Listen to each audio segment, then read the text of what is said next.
뉴스를 하나하나 뜯어보면은 열불납니다. 열불납니다. 더워 죽겠는데. 이 더운 날씨에 더 열불나는 짜증납니다. 그런 뉴스인데 네. 이동관 특보가 새 방통위원장에 지명이 네, 됐습니다. 지명이 됐습니다. 후보자가 됐는데 뭐 지금 보면은 인사청문회 남아 있고요. 그렇지만 결국 인사청문회 끝나서 부적격 판정이 난다고 해도 경과보수 채택이 안 돼도 대통령이 임명할 수가 있잖아요. 네, 그럴 수 있죠. 재송부 지정해가지고 네. 임명할 수가 있는 상황이기 때문에 이동관 방통위 체제로 간다 이렇게 됐는데 뭐 예상은 하셨죠, 교수님? 예상을 했죠. 네. 근데 뭐 계속 늦추길래 왜 늦추나 여러 가지. 그리고 나서 늦춰지니까 한편에서는 또 네. 다른 사람을 하려고 하는 게 아닌가 이런 얘기도 나오긴 했었어요, 사실은. 근데 이제 결국은 저 웃는 모습 보세요. 지금 웃음이 나와요? 지금?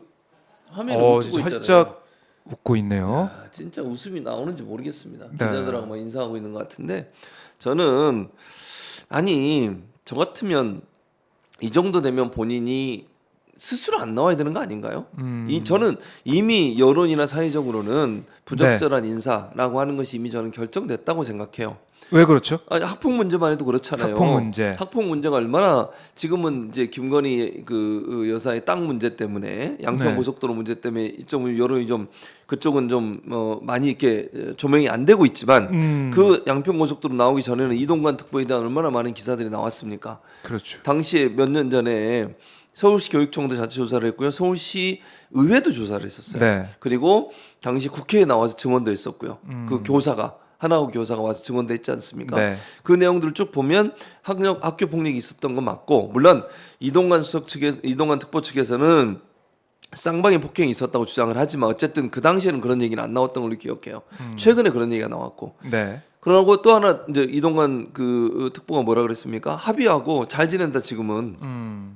아니 그 더 글로리 보셨잖아요. 네. 용서가 될까요? 그러니까 물론 뭐 합의를 했대요. 뭐 합의하는 방법이 여러 가지가 있겠지. 네. 그러면 돈 있는 사람은 권력 있는 사람은 합의하기 쉬울 거 아니에요. 뭘로 합의하죠 대체? 그러니까 일반적인 얘기를 해보면 합의할 때는 뭐 충분한 보상을 해주거나 또는 어떤 혜택을 주거나 이런 방법을 통해서 합의를 하는 거잖아요 기본적으로. 네. 할 수 있는 그거밖에 없는 거 아니에요 합의가? 그렇죠. 다른 방법이 뭐가 있어요? 그러면 돈 있는 사람은 이런 식으로 받아주고 만약에 학교 폭력이 있었는데도 합의를 했으니까 괜찮다는 논리가 성립이 되면요, 우리 사회 소외계층이나 힘없는 사람이나 돈 없는 사람들은 늘 학교 폭력의 피해자가 될 가능성이 있어요. 그리고 학교 폭력을 저지르면 영원히 사회에서 낙인 찍혀서 더 이상 아무것도 못한다고 하는 이미지가 생겨야 학교 폭력은 안 할 거 아닙니까? 자기 아버지가 권력자고 자기 아버지가 돈이 많고 자기 아버지가 힘 있는 사람이면 합의해줄 수 있으니까. 그렇게 넘어가는 거잖아요. 그러면 네. 합의한다고 학교 폭력이 없어져요? 근데 그걸로 정당화를 시켜요 지금. 합의했으니까 했다. 괜찮다. 네. 그리고 이게 이제 불거져 있는 게 왜 학폭위가 열리지 않았냐? 네, 그렇죠. 학부모, 그러니까 이동관 특보를 비롯한, 그러니까 그 아들의 부모의 그런 힘이 작용한 게 아니냐? 그러니까 하나고 당시 이사장과의 관계 네. 이런 것들을 통해 가지고. 외압을 행사해서 학폭위가 열리지 않았다. 이런 의혹이 있는데 이동관 특보는 이게 다 해결된 문제다. 그리고 당시에 이제 피해를 입었던 한 학생이 이거 지금 잘 지내고 있다. 뭐 이렇게까지 언론에다가 자기 입장문을 보내면서 이동관 특보 입장에서는 이게 다 일단락이 됐다. 다 끝난 문제다 생각하는 것 같은데 최준문 교수님의 생각은 끝나지 않았다. 끝나지 않았죠. 저는요 학교 폭력을 근절시킬 수 있는 방법은 이렇게 학교 폭력을 했을 때 자기뿐만 아니라 폐가 망신 당한다고 하는 걸 명확하게 보여줘야 돼요. 우리 사회가. 그렇지 않으면 학교 폭력이 없어지겠습니까? 아니 아까도 제가 말한 그 논리를 그대로 얘기해 보면 네. 학교 폭력을 해도 합의만 하면 잘 지내고 있으면 끝이다. 그런 논리가 가면 학교 폭력이 없어지지 않아요. 절대로. 네. 없어지겠습니까? 아니 학교 폭력을 했을 때 자기 부모, 자기 가족 모두 다 피해를 당하고 사회적으로 낙인이 찍혀가지고 더 이상 사회생활 할 수 없는 상황까지 간다. 그러면 안 하겠죠. 그렇잖아요. 그렇죠. 정순신 씨 지난번 사건도 그래요. 아들이 뭐라 그랬다고 그랬죠? 우리 아버지가 뭐 어쩌고 저쩌고 이런 얘기 했잖아요. 그래서 법적으로 대응을 했었고 검사였고. 네. 이 마찬가지예요. 이 지금 이동관 특보 같은 경우도 예전에 권력자였잖아요. 권력자의 뭐 수석도 했었고 특보도 했었고 이랬으니까 대변인도 하고 그런 권력기관에 있으면서 이런 문제가 발생했을 때 자기의 힘 또는 자기의 권력, 자기의 어떤 돈 이런 걸 이용해서 합의를 이끌어낼 수 있는 충분한 저는 자리랄까요? 아니면 네. 환경이 됐다고 저는 생각해요. 일반인들은 그렇게 하기가 쉽지 않거든요. 그러면 그때 뭐 현직이 없었다 뭐 이렇게도 아니 얘기하던데. 현직이 없었다 하더라도 당시는 MB 정부였고 네. MB 정부에서 이동관 당시 이제 특보가 갖고 있는 권력이라고 하는 것은 말하지 않아도 다 통하는 권력이었다고 저는 생각해요. 또 김승유 이사장이 그 당시 전화 받았다잖아요. 네. 그 본인이 그건 인정한 거잖아요. 전화 받은 거는. 그렇습니다. 내용을 들어보세요. 그분이 왜 그렇게까지 그럼 신경을 쓸까요, 대체? 아니 이분이 정말 평범한 뭐 일반인이었고 네. 뭐 이명박 정부의 직접적인 실세가 아니라고 하면 왜 김승유 이사장이 그렇게까지 이 사람에 대해서 내가 알아볼게 그래서 전화까지 확인까지 했다는 거 아닙니까? 네. 그 교사는 직접 압박으로 느껴졌다까지 인터뷰를 했어요. 교사는. 지금 중국에 있는 네, 네. 이 정경원 당시 네. 한화고 교사 저희도 네. 인터뷰했었지만 그렇죠. 이 김승유 이사장과 만나가지고 독대도 했었고 근데 처벌이 능사냐 뭐 이런 언급까지 했다는 거 아니겠습니까? 그러니까요. 그러면 일반인이 김승유 이사장에게 연락할 수 있는 관계도 안 되고 첫째는 두 번째는 김승유 이사장이 그렇게 나서가지고 교사한테 전화까지 해서 네. 처벌이 능사가 아니다까지 얘기할 수 있는 그런 상황이 아니잖아요. 그럼 누구한테만 가능한 일입니까? 권력을 가진 자예요. 힘이 그래요. 있는 사람. 네. 나나 박정우 기자 같으면 되겠냐고 이게. 그 지금 사실 이 강남 이 서초구 서울 서초구 S 초등학교 이 예, 사안도 어떻게 보면 학부모가 계속해서 연락을 하고 뭐 이랬던 부분들이 불거져 있고 뭐 그게 이제 영향을 줘서 극단을 선택한 게 아니냐 교사가 그런 그렇죠. 얘기가 나오는 상황에서 더 글로리도 우리가 예. 봤었고 그런 가운데 이 이동관 특보의 아들 문제, 학폭 문제 이거는 정말 간단한 문제가 아니다. 당연히 간단한 문제가 아니죠. 근데 그래요. 이게 넘어갈 수 있다고 생각하는 게 너무 웃기는 거예요. 그러니까 현 정부는 어떤 분이 그러니까 그 궁평 지하철인가 거기 피해자분이 그런 얘기했다고 제가 여기서도 몇 번 말씀드렸는데 네. 이 정부는 지도자들이 왜 이렇게 당당하냐는 거예요. 그분이 울분을 토하면서 그러더라고요. 예. 사과를 할 줄 모르고 미안해할 줄 모르고 책임질 줄 모르고 왜 이렇게 당당하냐는 거야. 그렇게 많은 사람들이 아무 잘못 없이 이태원 참사도 그렇고요. 네. 이번에 이태원 참사도 이상민 장관 기각되고 나니까 뭐라고 그랬죠? 뭐 이제 민주당이 문제다 이렇게 공격을 거야의 했는데 폭거다. 뭐 그러면 그 거다. 거기 있는 피해자들이 그 예. 앞에서 두 명이 실실하면서까지 외쳤잖아요. 법은 죽었다. 이상민 장관의 정치적인 어떤 책임까지 묻지도 않고 이렇게 넘어가면 아무도 책임진 사람이 없잖아요. 지금 12구 참사도. 그러니까 법에 의해서 법의 잣대로만 판단하게 된다면 그럼 정무직은 왜 만들고 그렇죠. 정무적인 자가 왜 필요합니까? 그렇죠. 그 AI가 하면 되지. 진짜. 맞아. 그리고 정부가 과연 존재하고 있었냐고요 그 당시에. 정부는 국가를 국민을 보호하고 국가를 수호하는 그런 역할을 하는 곳이잖아요. 네. 근데 과연 그 길거리에서 그렇게 많은 사람의 목숨을 잃고 지하차도를 그냥 평상시처럼 운전하러 가던 사람이 물에 빠져서 그렇게 목숨을 잃는 안타까운 일이 벌어졌는데 네. 누구 하나 제대로 책임졌어요? 내가 일찍 가봐야 별로 바뀔 것도 없다고 얘기하는 도지사가 있는가 하면 내가 서울 가도 별로 바뀔 거 없다고 하는 어디지? 대통령실 아프가니스탄 갔던 아니요 우크라이나. 네. 맨날 돌아다니니까 이제 이름도 헷갈리네. 어쨌든 예. 우크라이나 갔던 그 대통령이 있는가 하면 그런 태도로 국정을 운영을 해요.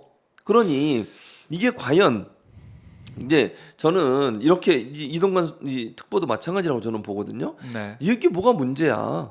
충분히 넘어갈 수 있어. 국민들 알기를 좀 이런 표현 있잖아요. 동물에 비유하는 표현들 네. 그렇게 보는 게 아니면 어떻게 이렇게 얘기할 수 있냐고요. 아니 안하무인이고요. 후한무치예요. 창피를 몰라요. 이게 뭐가 문제인데? 왜 이걸 문제를 삼아? 네. 우리는 그거에 관계 없어. 아하. 그냥 내 뜻대로 할 거야. 독재지 이게 민주주의입니까? 그러면 민주주의는 국민의 뜻과 국민의 의사와 국민의 여론을 잘 듣고 국민이 원하는 방향으로 국정을 운영하는 게 민주주의의 기본 틀이에요. 네. 대통령이 자기 마음대로 내 뜻대로 당당하게 무슨 일이 있어도 나는 오류가 없어. 딴 사람이 다 책임져야 돼. 그러면서 경찰 공격하고 네. 소방 공격하고 이러잖아요. 결국엔 현장에 이제 출동했던 말단만 책임을 지는 그렇죠. 법으로 이제 재단하는 상황이 이어지고 있다. 정무적인 책임은 아무도 지지 않고 있는데 그런 연장선에서 예.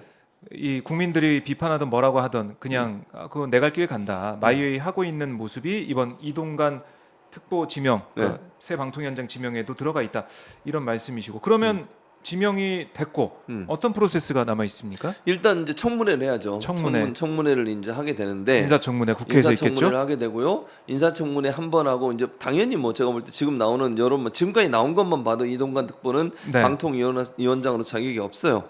그리고 뭐 지금 학폭 얘기만 했지만 이동관 특보가 예전에 MB 정부 때 했던 걸 생각해 보세요. 네. 그건 그러니까 이건 학폭 문제를 떠나서도요. 이분은 자격이 없는 분이라고 저는 생각해요. 왜냐하면 당시에 이명박 정부 시작하자마자 했던 게 뭐냐면 미디어법 바꿔가지고 종편 승인해 주는 거였어요. 네. 그랬잖아요. 그때 종편이 탄생했죠. 네, 그때 예. 종편이 탄생했어요. 그때 대변인하고 홍보수석 했던 분이에요, 이분이. 네. 그리고 그 당시에 방통위원장 최시중 씨고 두 사람이 저는 전체적인 방송의 밑그림을 짰다고 보거든요. 네. 이분이 또 동아일보 출신이시잖아요. 그렇죠. 이동관 예. 특보가. 그래서 채널 A가 이제 동아일보의 종편이니까. 그래서 보수 언론사 네 곳에 사실은 종편을 허용해 줬잖아요.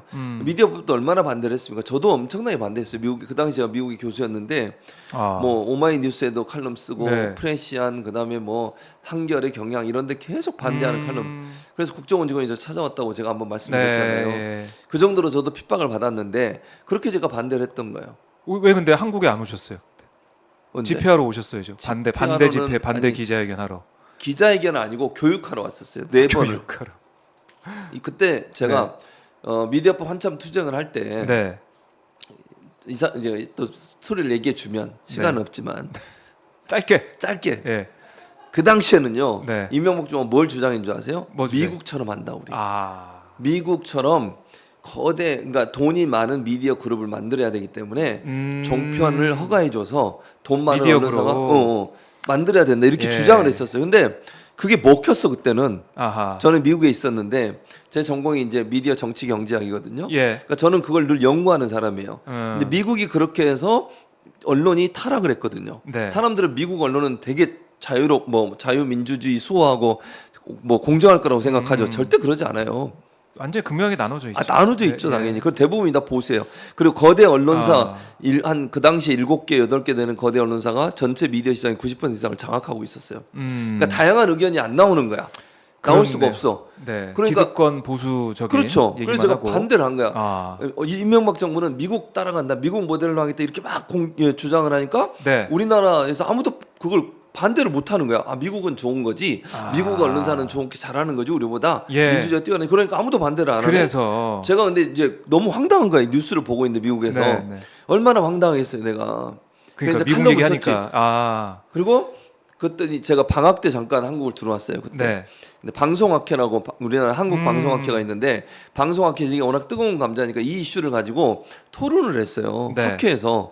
그 나는 이제 가만히 있는데 그 학회 연락이 왔어요. 회장하시는 분이 연락이 왔어. 어. 최 교수가 미국에서 있으시니까 방학 때 잠깐 들어오셨으니까 우리 와서 토론을 좀 해달라는 거야. 그래서 토론자로 내가 참석을 했어요. 아, 그랬군요. 그런데 앞에 있는 사람은 다 미국식으로 하니까 괜찮다. 다 이렇게 얘기를 하더라고. 내 순서가 됐어요. 마지막에 예, 내가 예, 이제 예. 토론인데 거기 막 엄청 사람 많았거든요. 언론 노조도 있었고 뭐 시민사회단체, 정부 관계자.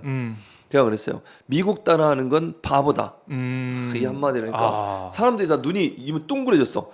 아니 지금까지 미국은 다 잘하고 미국처럼 하면 좋다고 생각했는데 네. 저분이 뭔데 와서 미국은 근데 이제 내가 미국 교수잖아 거기서 그렇죠. 텍사스 주립대 교수 이렇게 네, 딱 나니까 네. 이분들이 눈이 동그래서 그냥 설명을 했죠. 아. 미국이 법 바꿔가지고 그때도 미국도 법을 바꿨거든요. 예.